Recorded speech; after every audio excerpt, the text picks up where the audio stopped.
Bonjour et bienvenue sur Crypto House. Aujourd'hui, on va parler d'un projet qui est rentré récemment dans le top 20. On va parler donc de Chainlink.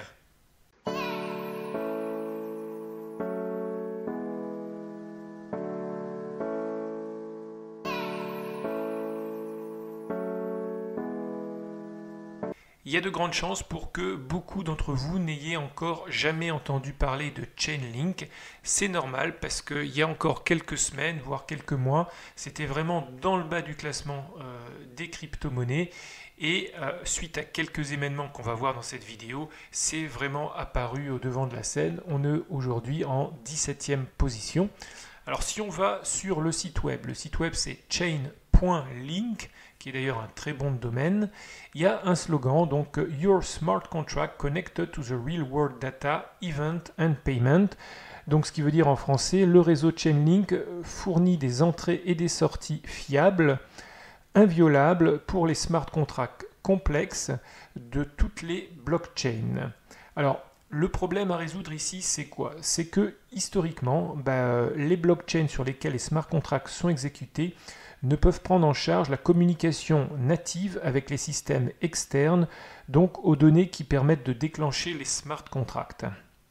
Alors, la solution pour ce type de problème, elle passe par le concept d'Oracle, qui donne la connectivité au monde extérieur, mais ce sont aussi des services centralisés, ce qui fait que tous les smart contracts qui utilisent de tels services ont une défaillance dans un point unique, donc ce service d'Oracle, ce qui rend en fin de compte caduque l'avantage tiré des natures décentralisées des smart contracts. Avant qu'on aille plus loin dans la vidéo, peut-être définir quand même le terme d'Oracle, parce que c'est un terme qui va revenir plusieurs fois. Donc il y en a parmi vous qui connaissent, il y en a d'autres qui connaissent certainement pas. Donc un oracle est une source d'information. Alors la définition historique de l'oracle, c'est une réponse qu'une divinité donnait aux questions des hommes. De nos jours, un oracle est une opinion émanant d'une personne qui fait autorité.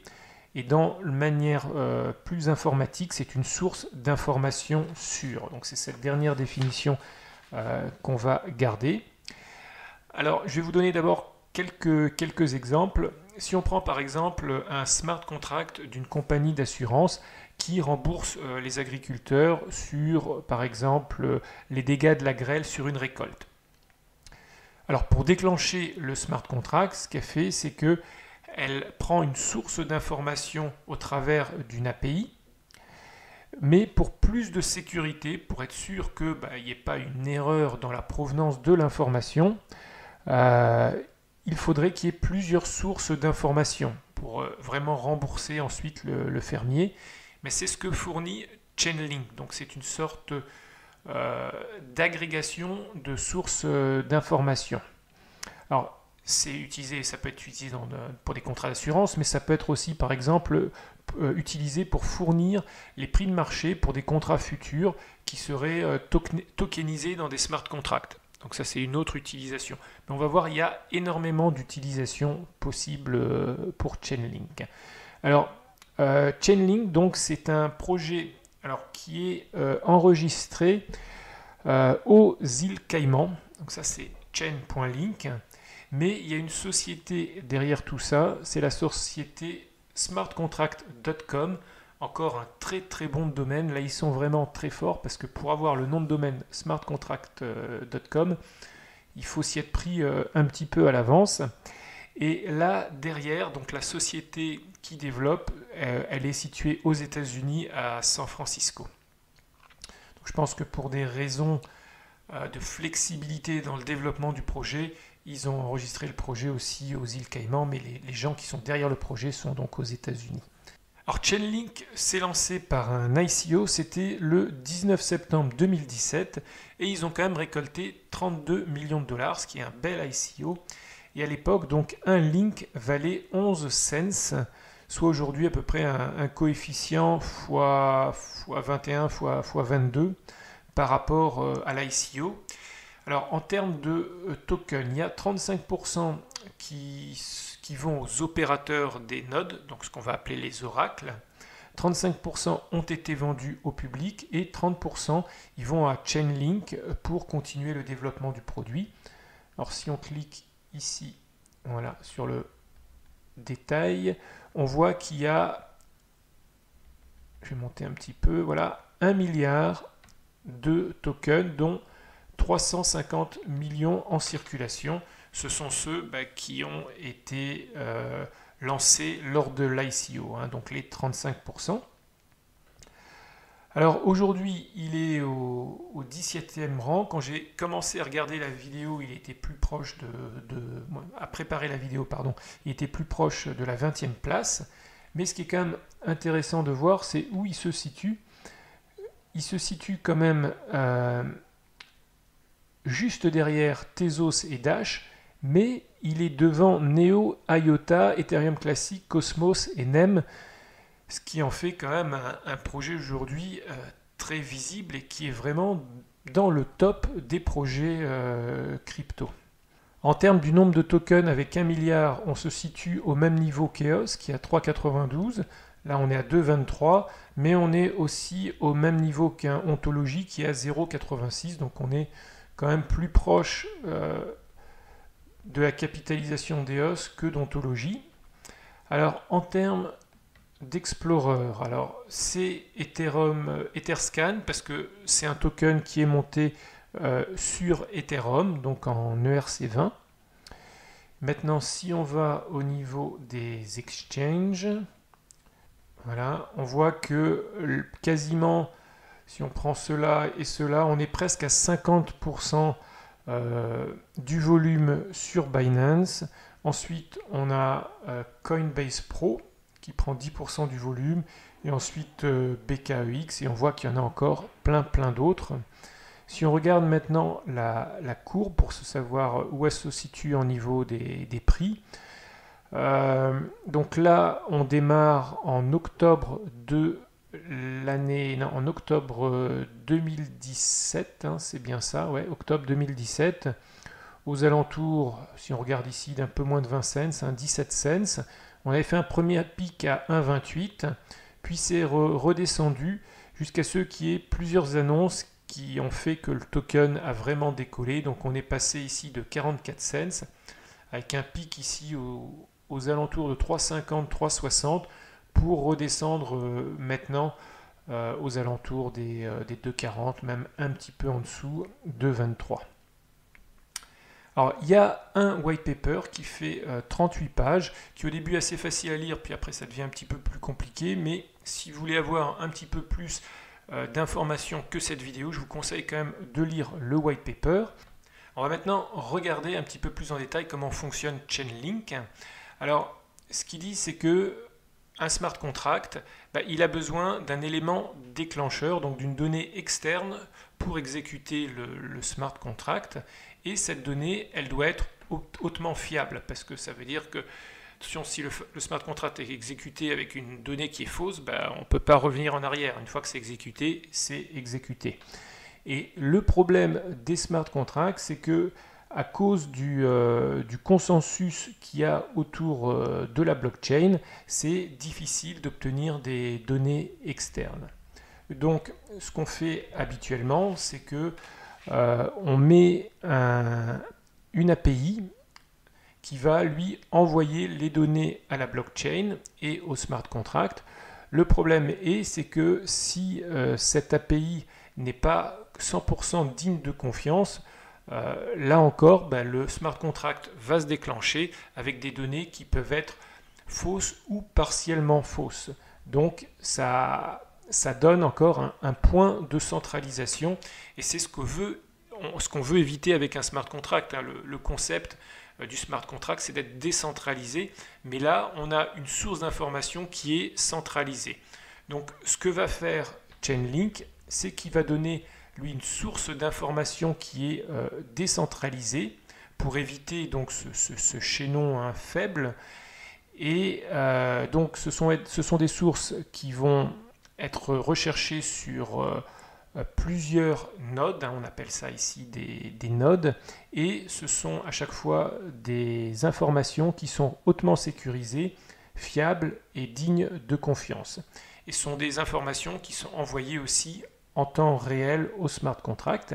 Alors aujourd'hui, Chainlink est disponible, on le voit, pour Ethereum, pour Bitcoin et Hyperledger.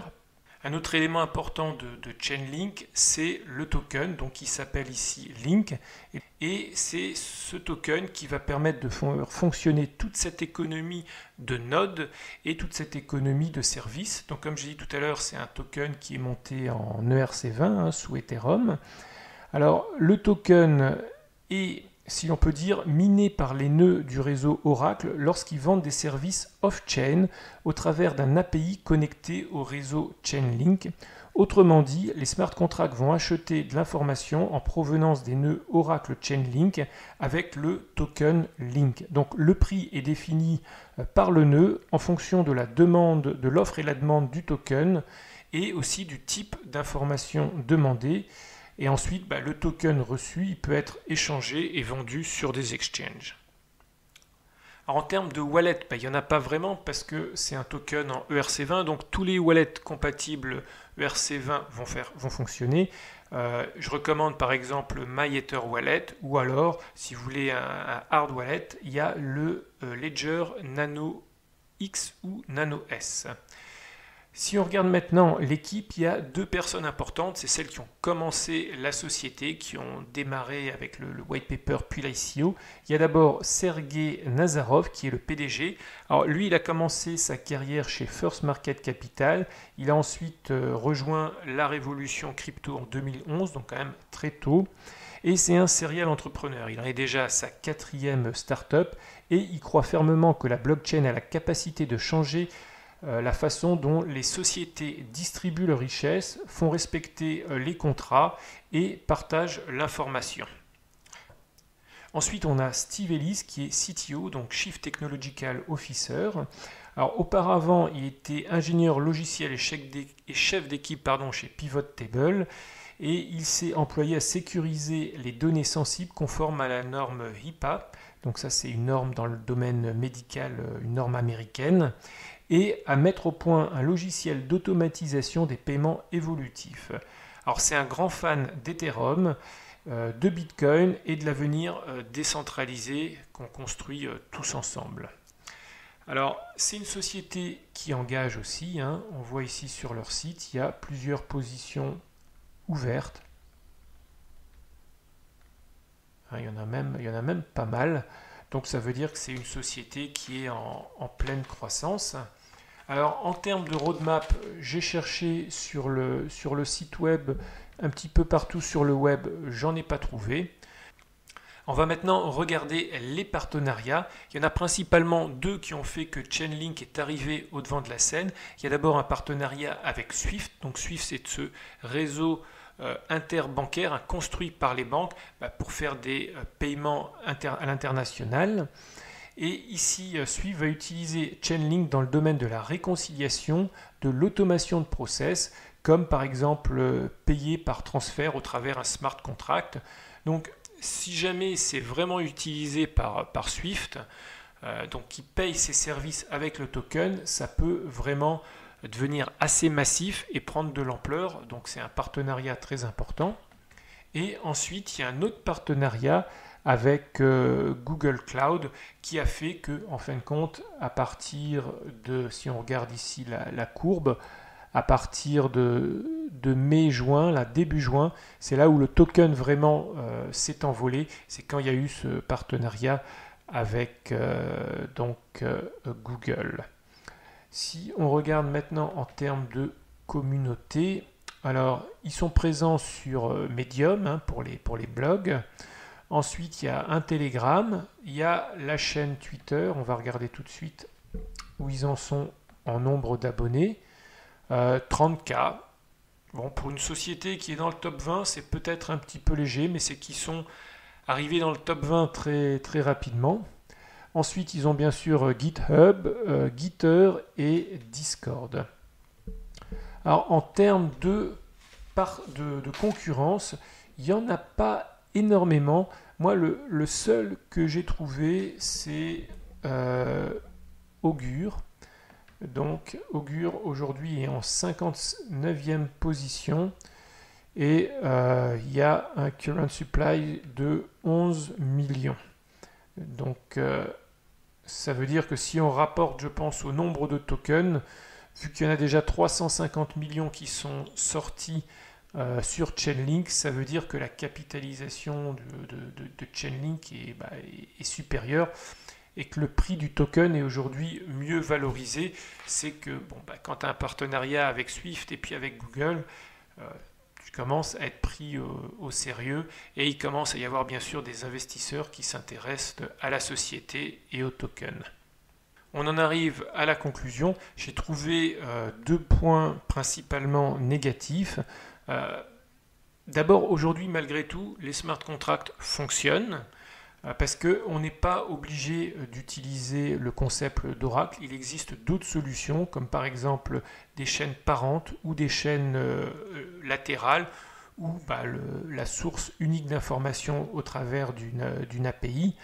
Bien que ce soit moins costaud, c'est aujourd'hui une solution qui fonctionne. Donc il n'y a pas d'obligation d'utiliser Chainlink. Ensuite, pour que Chainlink fonctionne et soit utilisé, il faut qu'il y ait beaucoup de fournisseurs d'informations qui participent au réseau Chainlink. Donc je suis leur Twitter de temps à autre et on voit qu'ils ont pas mal de partenariats avec pas mal d'autres sociétés dans le domaine crypto. Toutes les semaines, toutes les 2 semaines, ils montent des partenariats. Donc là, par exemple, avec Zilliqa.